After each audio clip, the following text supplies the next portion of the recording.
Hi everybody, I am Dr. Stacy Nakia Peebles. My presentation today is defining Black excellence through personal success. I am located in St. Louis, Missouri. I am an emotional wellness practitioner with over 20 years of experience in the field of mental health, behavior health. My educational background is in social work and public policy. I am a licensed psychotherapist. I'm also a certified coach. And I work in private practice, focusing on working with women, helping them to embody self love and self empowerment. So I work with women around finding their happiness, um, finding and defining their life's purpose, defining, what success means to them on this journey, to inner peace in their life. So my presentation is going to focus on excellence, in Black women and personal success for us.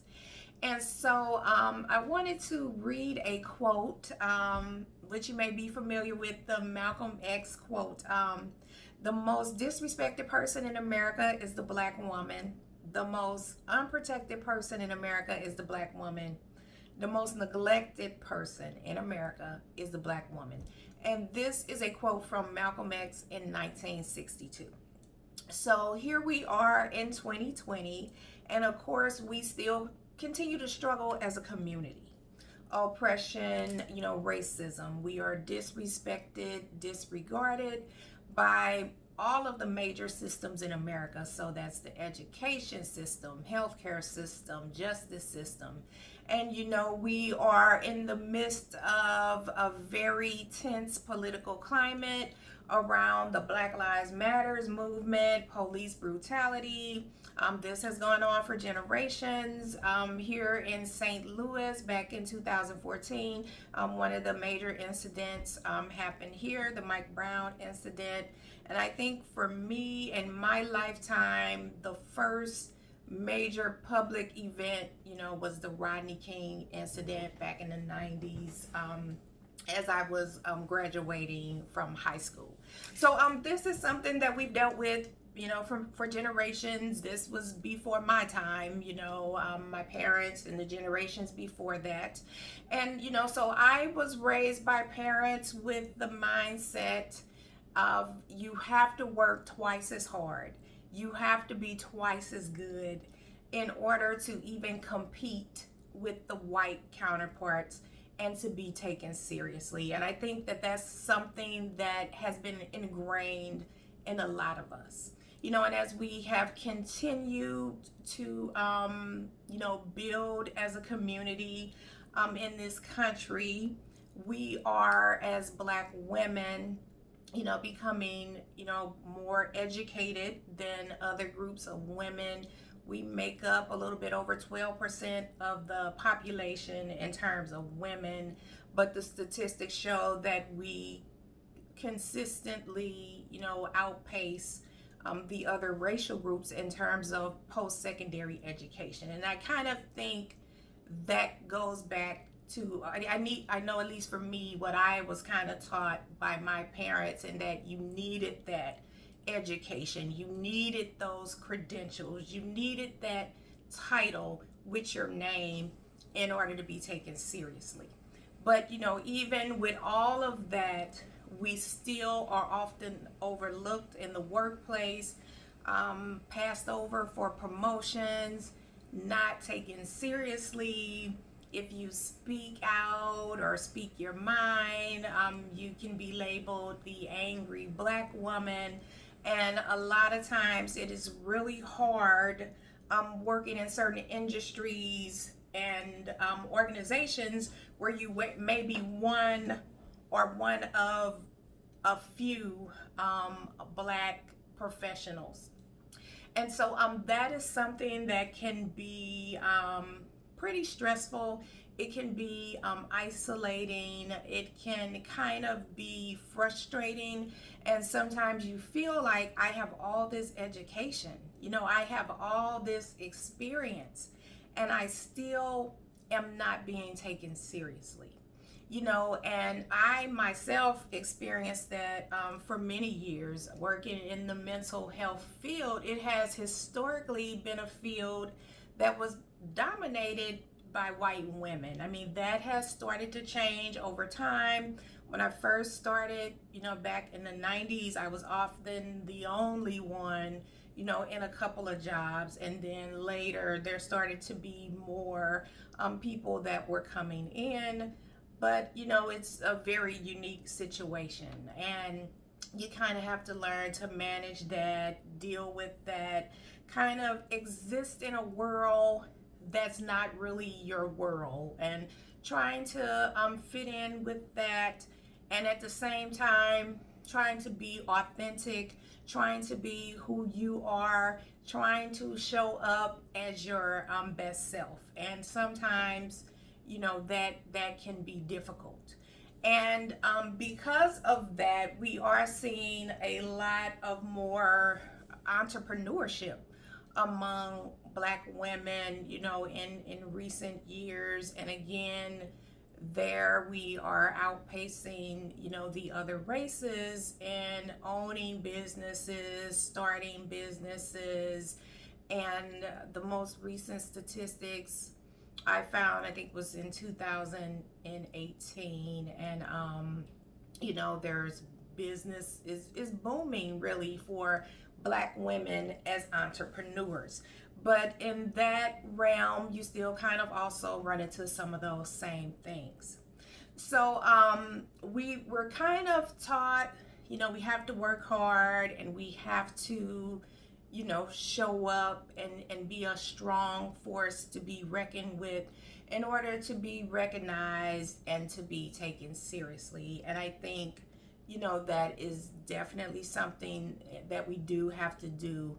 But there are other unique things that we have to deal with just as Black women in the workplace and in the world. And one of the things, again, is just can you be your authentic self?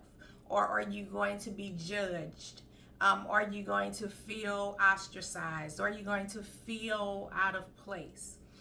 One of the things that continues to be an issue for us is how we wear our hair. Can you wear your natural hair and feel comfortable with that? Incidents of people kind of wanting to touch your hair or pet your hair, or kind of like they're studying you as an exhibit. That can be very uncomfortable in the workplace, or to have people of other races just come up and say, well, is that your real hair? And they kind of feel like they have this right to say things to you in that way. So, we're taught we have to work hard and we have to put our best foot forward. Sometimes we have been taught, that we kind of have to go along with that. But what I try to work with women and talk to women about is it doesn't necessarily have to be that you're just going along with it. One of the things in defining personal success is really looking at who am I? What do I want? What is going to make me happy? And sometimes in order to be happy, you have to go to a place where you can be accepted for who you are. That might mean that you have to start your own business, like, I eventually had to do, and go into a private practice on my own. So, in addition to working hard, learning to work on you and for you, learning to put yourself first, not overworking yourself, not overstressing yourself. We're dealing with racism.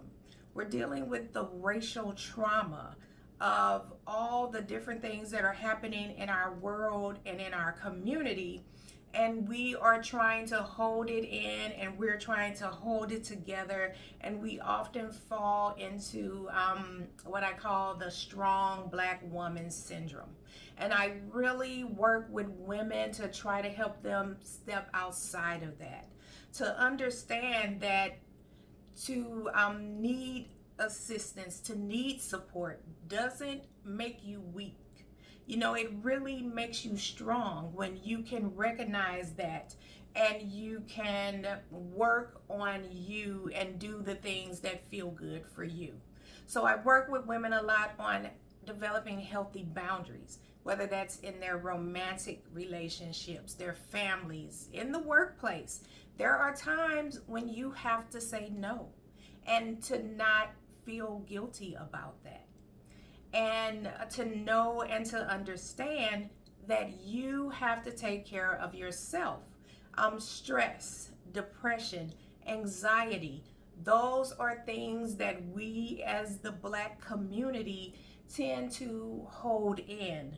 We do not address. And, you know, over 50% of the African American population that has a mental health issue goes untreated.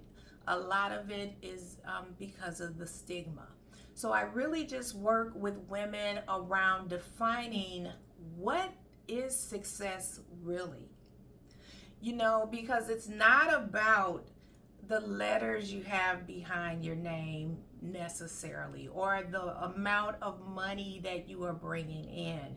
It is about showing up and being your best self, being your best representative, and doing that well.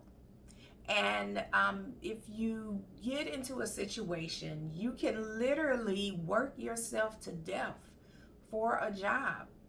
And they will say, oh, that's sad. And then they will put that advertisement up and they will have somebody else working that job probably before your family even has your funeral. So just looking into more about what is success really. What is it that is really going to make you happy? What is it that is going to really make you feel good? And how are you able to represent yourself and demonstrate your Black excellence? The best way to do that and the most rewarding way to do that is to love you and do what you need to do to take care of you. So if you're feeling that you need some support, and some of those signs are changes in your sleeping habits, you become irritable, people are noticing a change in your mood, you don't want to do anything, your appetite is changing. Those are signs and symptoms that maybe your emotional health is starting to suffer. So don't be afraid to step out and say, I need some assistance, I need some support, to see a counselor, to seek the services of a coach, to lean on your tribe a little more, and to know and to understand that sometimes it is okay not to be okay. So do what you need to do to take care of yourself, you know, in terms of self-care, doing the things that you enjoy. That might be, you know, going on a trip. It might be taking yourself out for a dinner, or, you know, it might just be relaxing and lighting some candles and having someone, you know, watch the kids for you in that moment. But to not work so hard that you don't enjoy the life that you have. And so for me, the goal in all of this, in personal success, is to learn to love you. What is it that you want? What is it that you need? Don't be afraid to ask for that, and know that that is what will truly make you successful. Thank you.